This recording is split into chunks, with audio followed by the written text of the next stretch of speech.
აი, რატო შეიძლება საქართველოში არ შემოეშვათ რუმინელი კომიკოსი, რომელიც დასცინეს რუსეთს?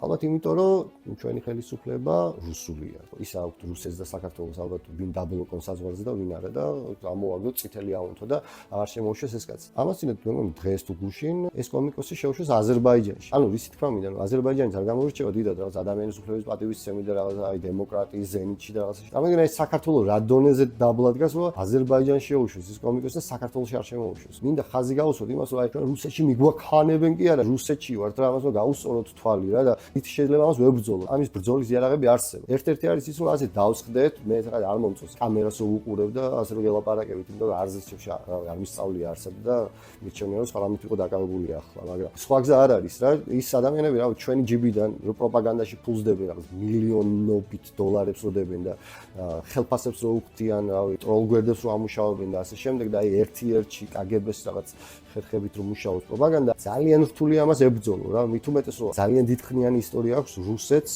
და გამოცდილება გავსი ჰიბრიდული ბრძოლის რა.